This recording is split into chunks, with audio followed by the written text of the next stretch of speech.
Assalamualaikum warahmatullahi wabarakatuh. Innal hamdalillah nahmaduhu wa nasta'inuhu wa nastaghfiruh wa na'udzu billahi min sururi anfusina wa min sayyiati a'malina man yahdihillahu fala mudilla lahu wa man yudlil fala hadiya lahu. وأشهد أن لا إله إلا الله وحده لا شريك له وأشهد أن محمدا عبده ورسوله لا نبي بعده اللهم صل وسلم وبارك على محمد صلى الله عليه وعلى آله وأصحابه ومن تبعهم بإحسان إلى يوم الدين أما بعد. Alhamdulillah, segala puja dan puji hanya untuk Allah Rabb semesta alam. Dialah ilah kita yang bersemayam di atas arasy-Nya. Dialah yang telah memberikan rizki dan mengatur segala urusan makhluknya. Semoga Allah Tabaraka wa Ta'ala senantiasa memberikan petunjuk kepada kita semua hingga berakhir hidup kita di dunia dan kelak mendapatkan keamanan dalam negeri akhirat. Semoga salawat dan salam selalu tetap dilimpahkan kepada junjungan kita, Nabi dan Rasul yang terakhir, Muhammad bin Abdullah sallallahu alaihi wasallam. Demikian pula kepada seluruh keluarga Ahlul Bait dan seluruh pengikutnya setelah para sahabatnya sallallahu alaihi wasallam hingga tibanya hari kiamat. Ikhwatal iman, a'izzakumullah. Melanjutkan pembahasan Al-Usulul Thalathah sampai kepada martabat agama yang kedua, yakni Al-Iman, dan pembahasan rukun iman sampai kepada Al-Imanu bil Yaumil Akhir, beriman kepada hari akhirat, yang termasuk di dalam keimanan kepada negeri akhirat, yakni al-imanu bil ba'thi, keimanan kepada hari kebangkitan. Kemudian yang kedua, al-imanu bil hisabi wal jaza, yakni beriman kepada hisab dan pembalasan amal. Pada pertemuan yang terakhir kemarin, yaitu kita sudah membahas tentang Yaumul Hisab. Maka setelah itu, yakni ada yang bernama timbangan. Merupakan bagian dari perjalanan hidup menuju kepada kampung negeri akhirat. Di situ ada yang bernama mizan, yang artinya adalah timbangan. Di dalam ayat 83 pada ayat yang ketiga, yaitu surah Al-Mutaffifin. Di situ disebutkan, yakni ada alat yang bernama timbangan. Ini secara bahasa timbangan, mizan, yakni alat untuk menimbang berat. Mungkin dalam konteks muamalah manusia ketika mengadakan akad jual beli. Pada ayat itu disebutkan wa idza kaluhum aw wazanuhum yukhsirun. Apa kata Allah? Dan apabila mereka menakar atau menimbang untuk orang lain, mereka mengurangi. Ya. Banyak ayat yang menyebutkan kata-kata mizan. Dalam surah Ar-Rahman misalnya juga disebutkan. Demikian pula di dalam surah yang ke-7 Al-A'raf. Di sini bukan timbangan yang dipakai untuk menimbang oleh manusia. Adapun di sini adalah timbangan yang dipakai untuk Allah untuk menimbang antara kebaikan dan keburukan. Pada ayat yang ke-8 surah ke-7, wal waznu yawma idzinil haqq. Wal waznu yawma idzinil haqq. فمن ثقلت موازينه فأولئك هم المفلحون. Apa kata Allah? Timbangan pada hari itu ialah kebenaran atau keadilan. Maka barang siapa berat timbangan kebaikannya, maka mereka itulah orang-orang yang beruntung. Iya. Juga di dalam ayat-ayat yang lain disebut dengan tegas mizan. Pada surah yang sama, pada ayat yang ke-85. Ini sama dengan apa yang dilakukan oleh orang-orang penduduk negeri Madian yang diutus kepada mereka Nabiullah Syuaib. Kalimatnya lebih lugas, wal mizan. Kata Allah Jalla wa Ala, wa ila Madyan akhahum Syu'aiba qala ya qaumi ibudullaha ma lakum min ilahin ghairuh qad ja'atkum bayyinatun min rabbikum fa'awful kayla wal mizana wa la tabkhasun nasa asya'ahum ولا تبخسوا الناس أشياءهم ولا تفسدوا في الأرض بعد إصلاحها ذلكم خير لكم إن كنتم مؤمنين. Apa kata Allah? Dan kami telah mengutus kepada penduduk Madyan saudara mereka yaitu Syuaib. Ia berkata, hai kaumku, sembahlah Allah. Sekali-sekali tidak ada ilah bagimu selainnya. Jadi di samping mereka melakukan kecurangan, kezaliman kepada sesama manusia, mereka juga melakukan kezaliman kepada Allah, yaitu menyekutukan Allah dengan sesuatu. Maka di sini dikatakan ya qaumi ibudullaha ma lakum min ilahin ghairu. Hai kaumku, sembahlah Allah, sekali-kali tidak ada Rabb bagimu selain dari Allah Jalla wa'ala. Sesungguhnya telah datang kepadamu bukti yang nyata dari Rabbmu. Maka sempurnakanlah takaran dan timbangan, dan janganlah kamu kurangkan bagi manusia barang-barang takaran dan timbangannya. Dan janganlah kamu membuat kerusakan di muka bumi sesudah Allah memperbaikinya. Yang demikian itu lebih baik bagimu jika betul-betul kamu orang-orang yang beriman. Baik. Kemudian dengan kata jamak, ya, mizan itu jamaknya adalah mawazina. Mawazin, jamak dari mizan. Dalam surah Al-Anbiya ayat 47 Allah sebut mizan dengan kata jamak. وَنَضَعُ الْمَوَازِينَ الْقِسْطَ لِيَوْمِ الْقِيَامَةِ فَلَا تُظْلَمُ نَفْسٌ شَيْئًا وَإِنْ كَانَ مِثْقَالَ حَبَّةٍ مِّنْ خَرْدَلٍ أَتَيْنَا بِهَا وَكَفَى بِنَا حَاسِبِينَ. 4721. Kami akan memasang timbangan yang tepat pada hari kiamat. Maka tiadalah dirugikan seseorang barang sedikit pun. Dan jika amalan itu hanya seberat biji sawi pun, pasti kami mendatangkan pahalanya. Dan cukuplah kami sebagai pembuat perhitungan. Ya. Dan masih banyak ayat-ayat yang lain yang berbicara tentang mizan. Dalam surah Ar-Rahman disebutkan apa di situ?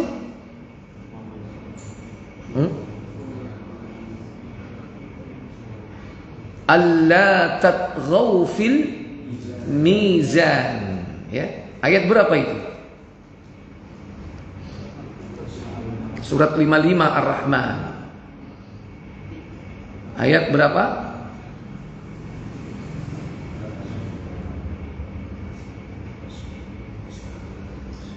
Asy-syamsu wal qamaru bihusban wan najmu wasyajaru yasjudan. Terus. Belum. Was-samaa'a rafa'aha wa wada'al mizan. Was-samaa'a, dan langit ditinggikan oleh Allah. Wa wada'al, diletakkan di sana, yaitu timbangan. Ayat berapa? Ayat ke-8. Iya. Juga ada di dalam yang lain, banyak masih ada ayat-ayat yang menunjukkan tentang kalimat atau kata mizan. Kemudian Ahlus Sunnah wal Jamaah yakni memiliki pandangan tentang mizan, bahwa mizan itu hak, benar adanya. Dia memiliki dua tepi. Ada dua tepi atau dua sisi, ya. Mungkin kanan dan kiri. Sebagaimana menurut Imam Ibnu Hajar Al-Asqalani dalam kitabnya Fathul Bari pada juz 13 halaman 538, kemudian disebutkan di dalam sahih silsilah hadis as-sahihah oleh Imam Al-Albani di nomor pada halaman 134. Sekalipun di dalam Al-Quran kadang disebutkan bahwa timbangan itu dengan kalimat jamak, Ahlus Sunnah wal Jamaah meyakini bahwa timbangan itu cuma satu. Jadi jumlahnya cuma satu, terdiri dari dua tepi, dua sisi. Bukan berarti jamak lantas kemudian timbangannya banyak. Sekalipun ada yang berpendapat seperti itu, nanti masing-masing orang itu membawa timbangannya sendiri-sendiri. Itu satu pendapat, bahwa seakan-akan masing-masing membawa timbangannya, padahal timbangan itu cuma satu. Baik, saya lanjutkan. Banyak dalil-dalil yang benar tentang yakni mizan. Kemudian di dalam surah Al-A'raf disebutkan pada ayat yang ke-9 dan sebelumnya pada ayat yang ke-8 disebutkan bahwa yang ditimbang di situ adalah yakni kebaikan dan keburukannya. Kata Allah kembali ke Al-A'raf ayat 8 dan 9. Wal waznu yawma idinil haq faman thaqulat mawazinuhu faulaika humul muflihun. Apa kata Allah? Timbangan pada hari itu ialah kebenaran atau keadilan.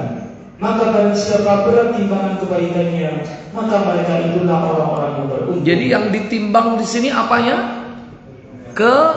Kebaikannya. Kebaikan yang dimaksud di sini adalah apa?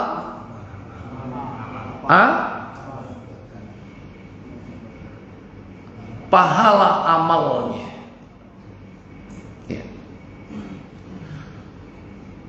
Kemudian sebaliknya, wa man khaffat mawazinu faulaika alladziina khasiru anfusahum bima kanu biayatina yadhlimun. Apa kata Allah?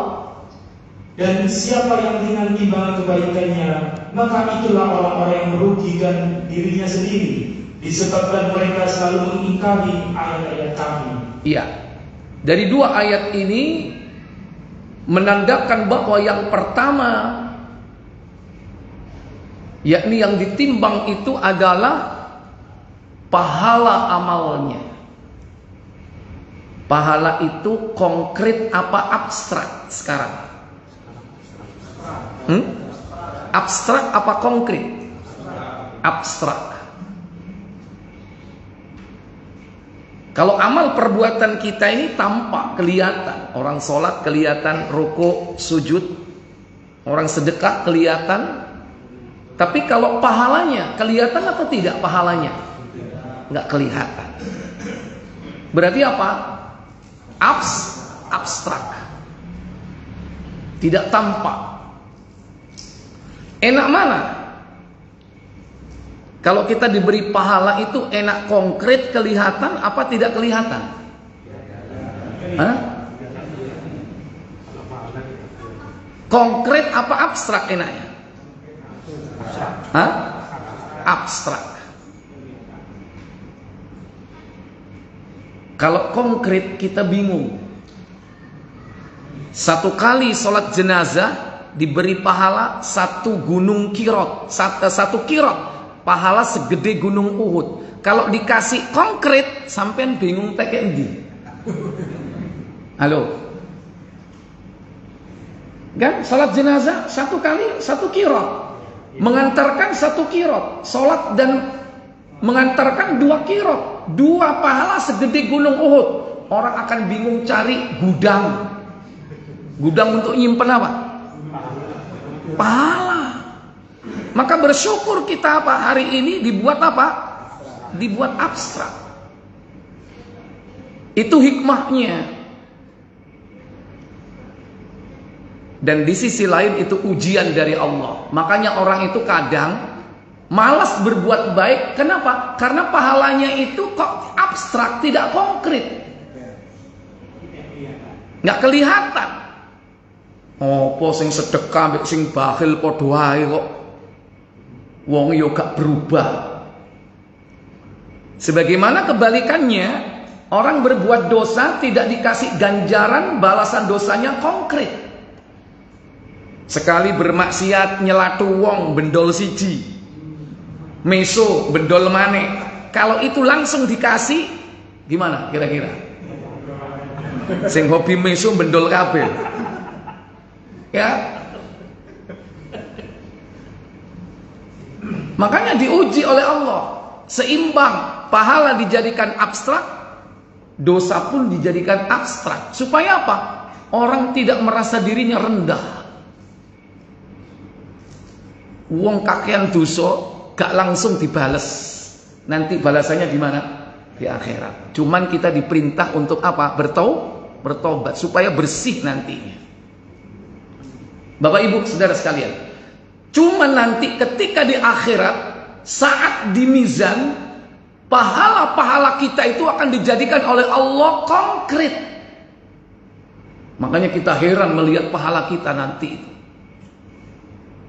Begitu besarnya pahala kita, selama kita mau mempertahankannya. Contoh, orang baca Quran. Nanti pahala baca Al-Qur'annya itu, pahalanya dijadikan oleh Allah awan yang menaungi para pembacanya. Buka Muslim nomor 751.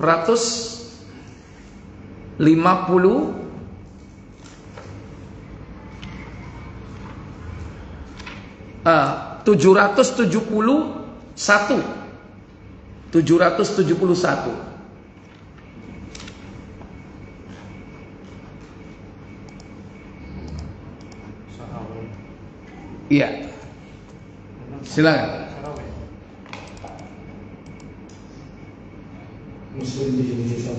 Muslim 771. Silakan. Dari Abu Umamah Al-Bahili radhiyallahu anhu katanya, dia mendengar Rasulullah SAW bersabda. Apa sabda beliau? Bacalah Al-Quran, karena dia akan datang memberi syafaat kepada pembacanya pada hari kiamat nanti. Iqra'ul Quran, bacalah olehmu Al-Quran, fa innahu ya'ti yaumal qiyamah, karena Al-Quran itu nanti datang pada hari kiamat, syafi'an li ashabi, memberikan syafaat kepada para pembacanya. Yang datang itu apanya? Al-Qur'annya apa pahalanya? Pahalanya, bukan Qur'ane teko bikin. Bukan. Pahalanya yang datang. Menjadi apa? Lanjut. Bacalah Zahrawain. Apa itu? Yang di surat Al-Baqarah dan Ali Imran. Surah Al-Baqarah dan surah Ali Imran. Kenapa? Karena keduanya akan datang pada hari kiamat nanti. seperti dua tumpuk awan menaungi pembacanya. Hari ketika matahari didekatkan 1 mil dari kepala mereka, ternyata ada awan 2 lapis, 2 tumpuk. Ternyata itu adalah pahala bacaan Quran kita, yaitu pahala surat Al-Baqarah yang kita baca dan surah Ali Imran. Atau seperti apa? Atau seperti 2 kelompok burung yang sedang terbang dalam formasi hendak membela pembacanya. Atau seperti 2 kelompok burung yang sedang terbang dalam formasi hendak membela pembacanya. Enak ndi? Milih awan apa manuk? Halo? Kayak sok milih sampean. Aku manuk ae Allah. Burung ini akan menjadi 2 kelompok, di mana burung ini akan membela para pembacanya, dijadikan burung membela kita. Konkret. Umpama itu dikei saiki nang donya kon bendina budal nang pasar manuk. Dodolan apa? Dodol manuk. Manukku akeh, aku mari maca Quran, duwean manuk akeh, budal nang ngene pasar manuk, ya kan? Makanya dikasih di akhirat. Orang baca Quran, orang ibadah, itu bukan dunia. Tujuannya di mana? Akhirat. Ojo maca Quran kepingin soge. Ono enggak? Diteter bendino iku wae surate kepingin grojok rezeki. Surat apa?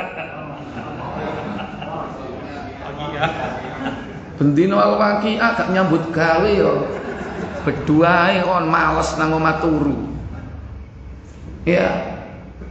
Itu memang ada dalilnya pembuka pintu rezeki 30 ayat ya. Maaf. Bukan 30 ayat. Ayat yang membuka pintu rezeki, tapi sik dibuka tok.